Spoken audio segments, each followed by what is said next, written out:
Hi everyone, and thanks for joining us for Healthline 3. I'm Chrissy Quill.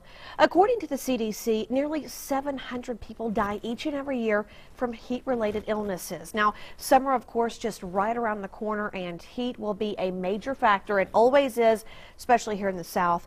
Dr. Chris Wolcott with Urgent Care of Louisiana joined us to talk more about some heat-related illnesses and signs and symptoms that we really need to be watching out for. He'll be answering your questions for the next half hour. So we really want to encourage you to ask the questions on your mind. If you're online right there at ktbs.com, just click on that orange Healthline 3 box. That's going to take you to this webcast, which is streaming live. Submit your questions right there. You can also watch the webcast right there. Give us a call as well, 318-219-4569. We'll be taking your calls and questions until 12:30 this afternoon. Dr. Wolcott, it's such a timely topic.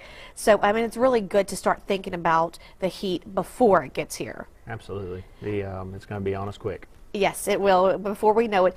Let's kind of take it from the top. What exactly is a heat-related illness, first of all?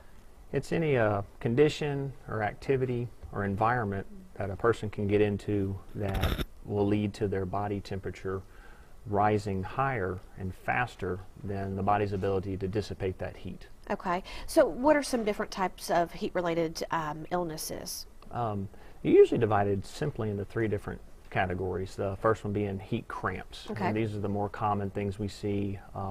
It's like an athlete pulls up with a calf or muscle pain. Kind of like a trolley horse? That's exactly what it is. And that's some of the first signs of dehydration and electrolyte imbalances due to sweating. Okay. These can lead to the next step is what we call heat exhaustion. Heat exhaustion is a little more serious.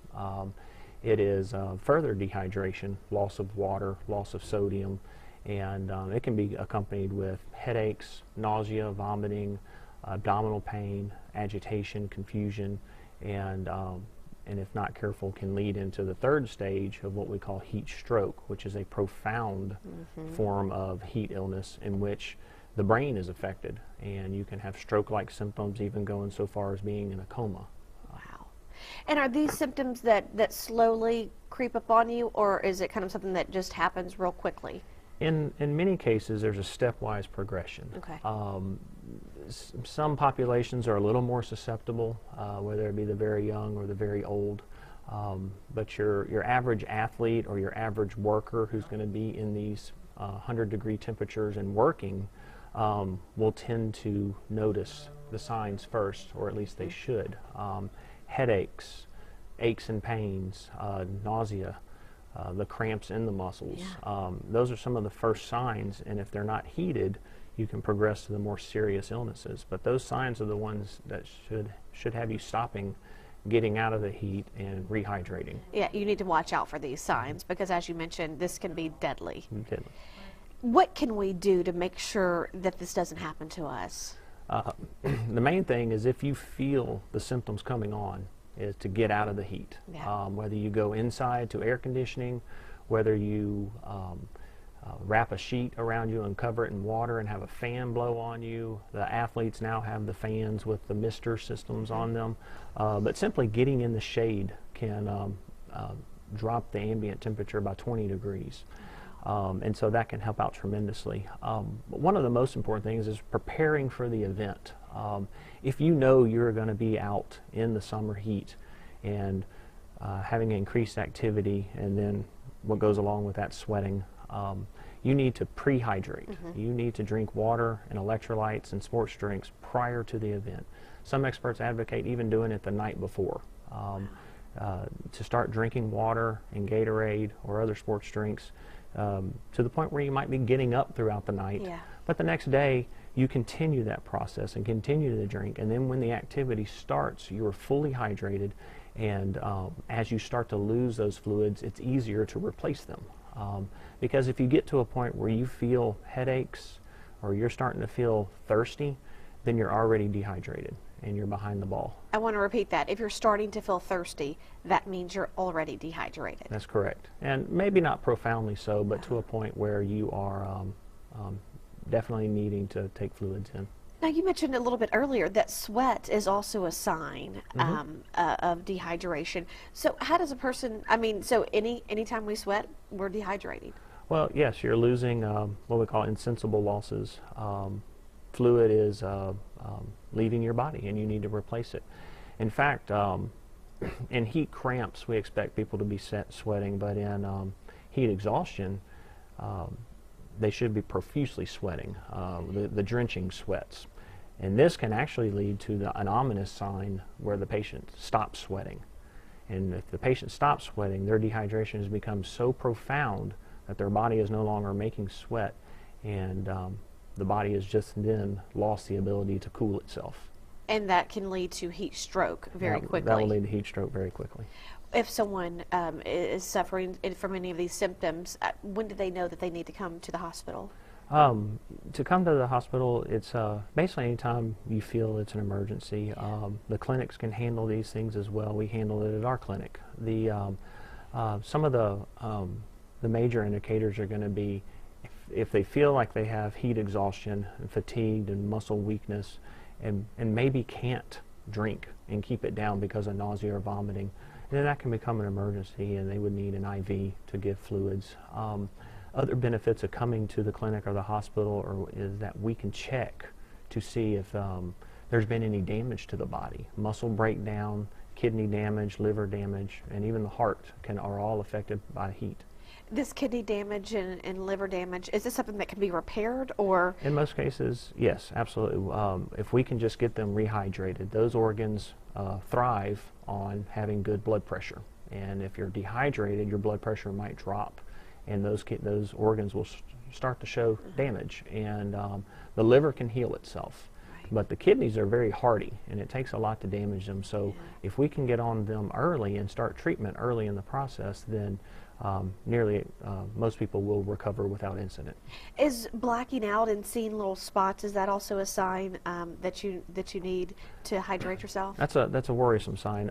That means that you've lost enough fluids and been dehydrated enough that you are not able to maintain a blood pressure that keeps blood flowing to the brain. And so the brain loses its function, and its protective mechanism is to put you on the ground so blood flow can return to the brain and take gravity out of the equation.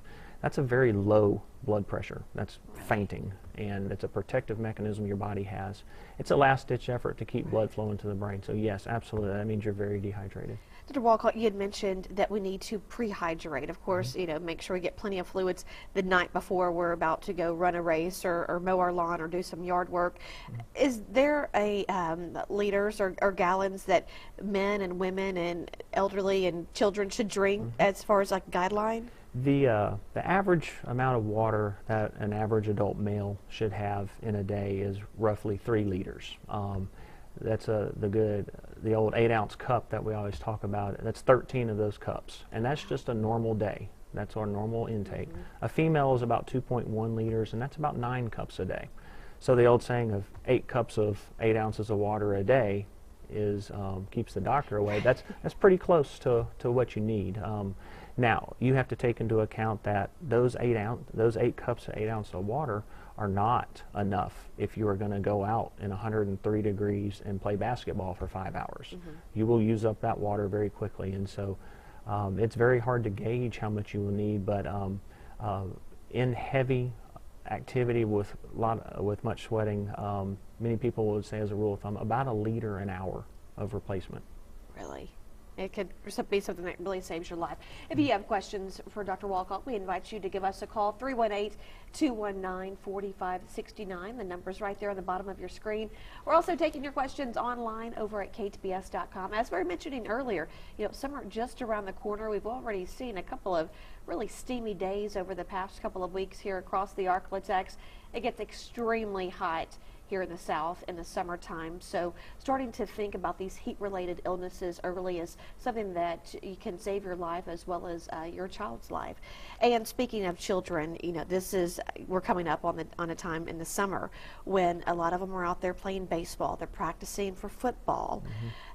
It seems like every year we report on so many different cases of heat exhaustion from football players, or this player passed out, or this happened. What do parents need to know to talk to their children when it comes to heat-related illness? I think most of our athletic teams now, high school, are doing a very good job of keeping their Right. players hydrated. The days of 2-a-days with no water breaks are long since gone, and the parents need to ask their children if they are getting water breaks Right. during practice, because if they're not, then they're putting their children in danger. But kids are warriors, and they do not think about illness, and they do not think about what's right around the corner or what could be. And so educating them to drink plenty of water, and not to just fill up their stomach, but having small amounts throughout the activity, to prevent nausea from too much water in your stomach. But the importance of replacement throughout the activities, and to know that younger children will dehydrate faster than adults.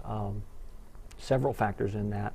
The main one being that they have a larger body surface area relative to the insides of their body, and so they have more surface area to lose sweat from, and they will dehydrate faster. And the sayings of the hot car, where a mom might leave her child in the car, or a dad for that matter, and it does not take long at all for that temperature. Right. And it both and then in the environment, I mean, 110 degrees is not impossible to get to, and it can cause major problems if the children aren't careful. Absolutely, got to be careful.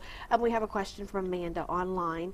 She says, sometimes when I'm taking part in outdoor activities for an extended amount of time, I start to see purple spots. Amanda says, I stay hydrated and I'm in decent shape. What does this mean? How close to fainting am I? Well, to predict if you're going to faint or not, just the purple spots are usually some of the beginnings of the symptoms, the tunneling of the vision or the graying out. That can sometimes just be due to you have a lot of dilation of your blood vessels throughout the entire body. The reason your blood vessels dilate in a heat environment is to release heat, and that's how your body protects against that. And that in itself will drop your blood pressure. Couple that with profuse sweating, and your blood pressure can drop further. It sounds like your blood pressure is maybe dropping a little bit, a modest amount, and it's giving you some visual disturbances. However, staying good hydrated, and then if you can pause the activity and maybe squat down or sit until the sensation passes, that's usually enough to avoid it. You mentioned this tunnel vision, and I've actually, a family member of mine had this same thing happen. So that's usually dehydration, when it's like you can only see in a tunnel? Well, dehydration is probably one of the leading causes when we're talking about the situations Right. of heat illness. It's actually it's a low blood pressure or hypotension, and if you losing a lot of fluid out of your circulatory system, your blood pressure will drop. And when you're in a standing position, your heart and circulatory system has to pump against gravity. Right. And if you're standing, you're using the whole body of gravity. If you lay down, gravity's taken out of the equation for the most part. And so if you're standing up and running and you're forcing blood into the muscles of your legs so you can run, that's even less blood to flow to your brain. And yes, the tunneling out, the graying of the vision will be one of your first indicators of that. You need to stop what you're doing. And that has to be scary. Yes, because the next step is your computer will turn off, Right. and gravity will take over, and you will hit the ground. Yeah. And usually not be able to protect yourself when you fall. Wow. Now, some folks just aren't big water drinkers. What do you recommend? They say, oh, well, I've drank a Diet Coke, or, you know, can that suffice? It's not the best. The absolute best rehydrators are the electrolyte-containing fluids. The ones for pediatrics are very concentrated with sodiums and potassiums and chlorides. Moving down to the sports drinks, which have lower concentrations, and then water. A soda does have water in it. However, it has a lot of other chemicals and sugars that your body in this situation doesn't need, and what the body will actually have to use the water either in the soda or in the body itself to clear all the sugars and different chemicals, and then it can use the water. So you might drink 12 ounces of Diet Coke, but you're not going to get a full 12 ounces of water. You drink 12 ounces of water, you will get 12 ounces of water. Yeah. So not to mention caffeine is a natural diuretic, and so it will actually make you urinate out some of your water as well. Really? So not try to stay away from that caffeine and those Cokes. The caffeine and high sugar drinks, because they can dehydrate you. What about Pedialyte? I know my husband drinks a lot of this. He works out a lot and is always outside. Is this safe to drink? Is this good for people who are outside a lot? 13 years ago when I was in training, a pediatrician told me that the number 1, 2, and 3 rehydration fluids in the world are Pedialyte, Pedialyte, and Pedialyte. Really? Well, we're doing something right at my house So then, right? absolutely. The problem is sometimes they don't taste really good. Yeah. But they make Pedialyte popsicles, and sometimes people mix them with a little water or even with a little sports drink, and then they become a little more palatable. They're very salty. Yes, exactly. But Pedialyte, not just for kids. Right. It can also be for adults. Very much so. All right. We have another question online. It's from Jordan. Jordan says, I had a seizure one time when I got too hot. Some doctors said it was heat stroke instead. Can you get a seizure if you get too hot? Yes. In fact, that's a very serious symptom or sign or symptom, because of the fact that if you don't get out of the heat at that point, that's your brain is telling you that it cannot function anymore, and it's made a massive cry for help. And basically it's injured to a point, not an unrecoverable injury, but that is absolutely have to get out of the heat and start active cooling if the core temperature is elevated. And we usually see seizures when people are at a temperature range of 105 upwards of 108. Your body can't make a temperature over usually about 104, 105. If you see a patient over 105, that's because of the environment has caused that temperature, almost like being in an oven. And if you do not cool off with that seizure, that heat stroke is seizure is put into the category of heat stroke. That yeah, your brain will continue to dysfunction. And the seizure, this can be something that leaves lasting effects on your body as well, right? It can. It doesn't always mean that forever you will suffer from seizures. Okay. There is a chance that first-time seizures can lead to a lifelong problem with seizures, but not always. A lot of times it's a one-time seizure, and as long as you don't get back into that environment, you'll do okay. Another cause that might have happened in this particular case is profuse sweating can lead to sodium losses, and when your sodium gets very low, it can trigger a seizure. Okay. If you have questions for Dr. Wolcott, we invite you to give us a call, 318-219-4569. We're also taking your questions online over at ktbs.com. Just click on that orange Healthline 3 box and submit your question right there. All right, so there are certain precautions that I know you mentioned teenagers need to take, but what about for the little babies, for infants? In an infant, the goal is avoidance of the environment. Just all together. And going to the beach is great, but they need to be in shade and have shade hats and ample amounts to drink, and then probably for short periods of time. Okay. The beach in the summer when people go on vacation can go run 100 degrees, and that's too much for an infant. They will lose, they will sweat, but they will also have that high body surface area where they can really generate heat, and so they're much more susceptible to heat injury, and they don't have, their protective mechanisms aren't as strong as a developed adult. So if you do plan on taking the little one to the beach this summer, just make sure you're very careful. Make sure they're in a shady area and just small amounts of time. Maybe take them back up to the hotel room or the condo or whatever. Or I've seen one good solution is people are bringing the little kiddie pools to the beach and setting them up under shade, and the child can sit in it and play, and that's usually fairly effective. What about, I've always heard that pickle juice will work if you're dehydrated, as far as in adults. The thought behind that is a high salt content. Okay. You're replacing the sodium that you're losing during sweating, and what'll happen is wherever sodium goes in your body, water will go. And so if you just drink straight pickle juice, I believe the salt concentration is so high that that can actually be dangerous. Right. And so drinking the pickle juice with water supplement theoretically could work. However, getting the concentrations correct can be tricky. So there are better hydration modalities out there. Than pickle juice. Yes. I totally agree. What about our elderly population? They're another one of the main people who are susceptible to heat-related illnesses. Every year we have elderly patients who may live alone and or otherwise are generally well cared for, and they whether they have a problem like Parkinson's or Alzheimer's, or just older and like it warm in their apartment, they will turn off their air conditioning, and then they won't realize or pay attention to the fact that their apartment or their house becomes what the environmental temperature is in the 90s and hundreds, and they will they dehydrate very quickly. Some actually live in a mild state of dehydration just due to poor appetite and not drinking enough water, and it doesn't take much to push them over the threshold into a heat-related illness, and many times they skip heat exhaustion and just go straight into heat stroke, and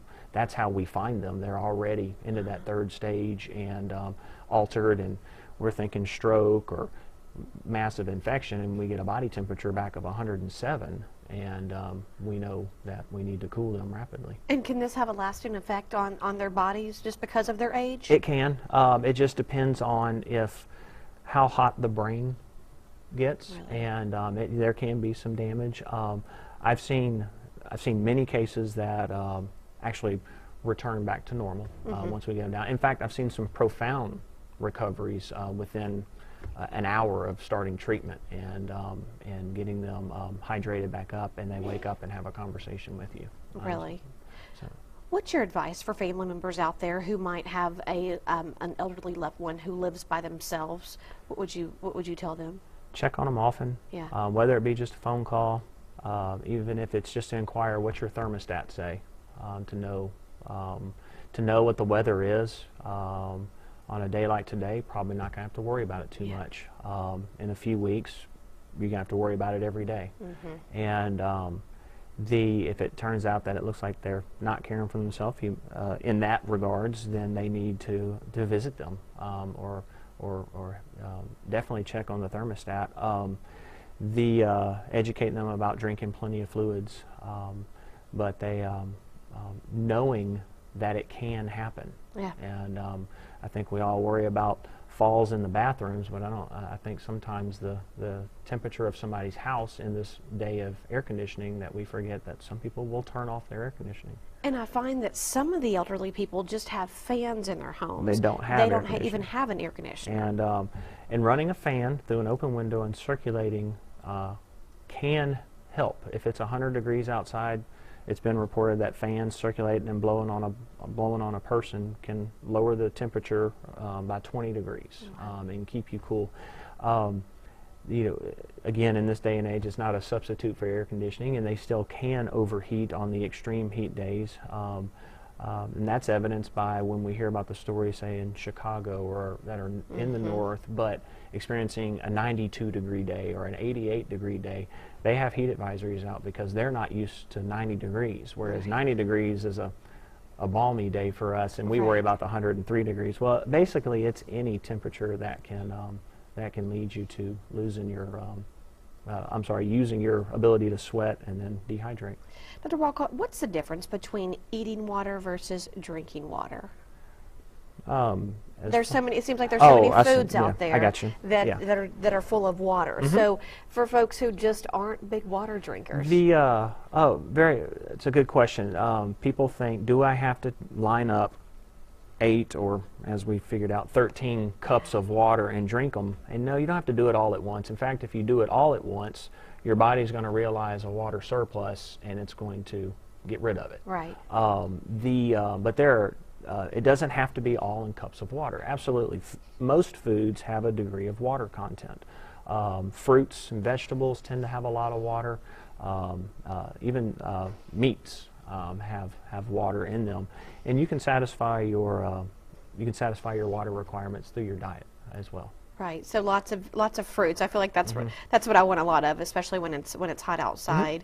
Grapes, strawberries, anything that has all the juices in it. Are there any foods that we should really try to steer clear of when we're dealing with these triple-digit temperatures? Some of the drier foods, grains, although good for you in a diet, in a situation where you need as much water absorbed out of your intestines as possible to maintain your degree of hydration. If you are very complex foods or the dry grain foods like breads, at that time will actually absorb water into your gut so you can digest it, and you will keep that in your gut, and the water will stay in your gut and not be absorbed into your body. Interesting. So best advice for folks this summer who are going to be doing yard work. I know there's the lawn men who are out there 24/7, it seems like, mowing grass. There's the construction guys who are out there with the hard hats on, most of the time, wearing long sleeves and even jeans. Then they just need to be careful. You just be careful, and if you can take a break after eating, hopefully you get 30 minutes or so to digest the food and kind of get it through the system, and then drink water behind it, then that should be enough. Dr. Wolcott, we only have about 4 minutes left. We have John on the phone with a question for you right now. Get you to put that earpiece right back in. Hey, John, are you there? I'm doing better. What's your question for Dr. Wolcott? Well, when I was in the Middle East, I fell down for heat exhaustion. And right now, I'm getting over the flu. Okay. And I've been flu's coming on me left and right. What? I'm sorry. What's your question? Well, I keep sweating. You keep sweating. Okay. Are you in a warm environment right now?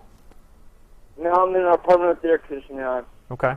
Well, typically you will continue to sweat until your body temperature comes down. Now, there's two types of ways that your body will generate a temperature. And, one way to generate a temperature, whether it be from infection, and that fever, that elevated temperature will come from within. That can be treated by Tylenol and Motrin or Advil, ibuprofen, the fever-reducing medications. Now, I'm on antibiotics right now. Okay, good. And if you are having, if it is due to environmental causes, if your body temperature's up from environmental causes, being out in the heat, then that won't respond to those medications, and you will need to actively cool yourself. Sitting in a lukewarm bath, putting a wet sheet on you and having a fan blow on you are some of the quickest ways that you can do this at home. And drinking cold liquids, cold water, can help bring it down. You should continue to sweat until your body temperature comes down. But I'm worried that yours might be due more to infection rather than the environment, unless you've been in a situation where you were in a high temperature room or outside. Yours might be due to your infection or flu-like symptoms, and I would recommend taking some Tylenol or ibuprofen to help reduce that temperature. All right, thank you. You're welcome. Hey, John, thanks so much for calling. Dr. Wolcott, real quickly, if you're going to be in the extreme heat this summer, is there a particular way that you should dress? Yeah, it's actually counterintuitive. You should actually do a little bit of layering. The people in the desert are well aware of this, that they wear you wear light clothes to reflect the sunlight. However, you do cover your body surfaces to reflect the heat as well. Large brimmed hats and collared shirts and long pants. You could probably get away with shorts in a lot of situations, but they need to be real light. Heavy denim or heavy corduroy, like the work pants, don't allow heat to dissipate too effectively. There are clothes manufacturers who make clothes that allow you to release the heat, but protect you from the sun and the heat, and they work fairly well. All right. Of course, such a timely topic and some great advice over the past 30 minutes. We certainly appreciate it. By the way, Urgent Care of Louisiana, you guys are located right here in Shreveport. Been open for, what, about 2 years or so? Coming up on 2 years. And right there on Fern Avenue? Fern Avenue, we're basically in between 70th Street and Piermont. We're right over by Sports Spectrum and right in that area. So you can reach us coming down Fern off Burt Coons, Right. coming up Piermont, or coming down 70th. All right, and you guys are open around the clock, so it's one of those things that don't need an appointment, just come on Right. in. Yep, no appointments, all ages, and Monday through Friday, 7 to 7, and 9 to 5 on Saturday. Thanks, Dr. Wolcott. Thank you. That's going to do it for us for Healthline 3. Have a great day, everyone. Stay safe.